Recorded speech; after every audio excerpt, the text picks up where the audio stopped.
You want to perform hypothesis test of the significance of correlation coefficient, but you don't have your PC and your calculator at this moment. Don't worry, this testing can be done by using your smartphone with free Android app, so please stay tuned.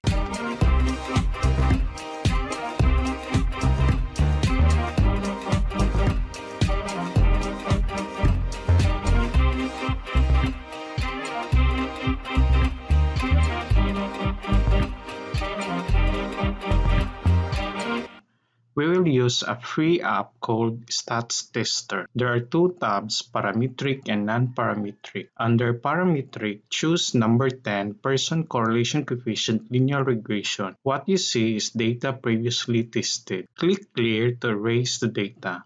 Click Help for you to have general understanding about the app. It says that this app will calculate correlation coefficient as well as the regression coefficients, namely the y-intercept and slope coefficient. This app performs testing of significance of correlation coefficient, which is the main reason why we are using this app now. Click this arrow to go back to previous screen. You have to write your data on this field. To have a try on how this app works, click the example button. 5 sets of numbers will appear. Click calculate button. Results window will be filled up with computed values. Let's have our own set of data. So let's erase this data. I saved the data on my notes app. I'm using Google Keep.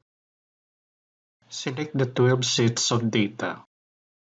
Click Copy. A message will appear that these are already copied. Go back to the app, paste the values. Now click the Calculate button. Results are shown below.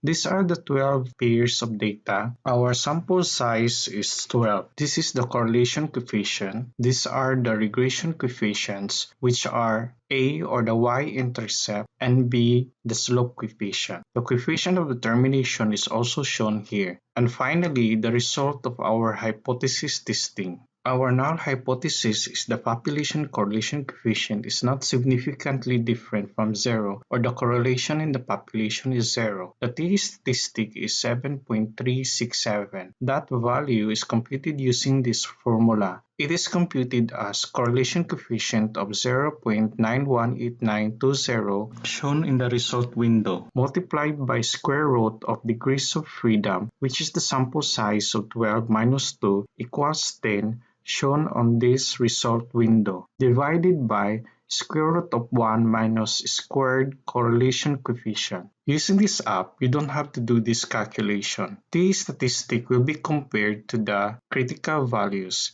We will use the table of students' t-distribution one-tailed probabilities. Look at the row under 10 degrees of freedom. For the two-tailed test, we will divide the significance level of 0.05 by 2, resulting to 0.025. Look at the column under 0.025. We have a critical value of 2.228. Because the t-statistics 7.36703 is larger than the critical value of 2.228, we can reject the null hypothesis, and that is shown on the result window. By using this app, we don't have to perform this comparison. The app will immediately show you the result of the hypothesis testing. The result means that the sample correlation coefficient is statistically significant. This also means that there is a significant linear relationship between x and y, and we can use the regression equation for prediction. This method is what we call critical value method. The other method is called p-value method. The result shows p-value of 0.000024. Since the p-value is less than the significance level of 0.05, then we can reject the null hypothesis. Take note that the two methods have the same results. That's it. Very quick and easy way of doing testing. To know more about testing the significance of correlation coefficient, you can click these end screens. Thanks for watching.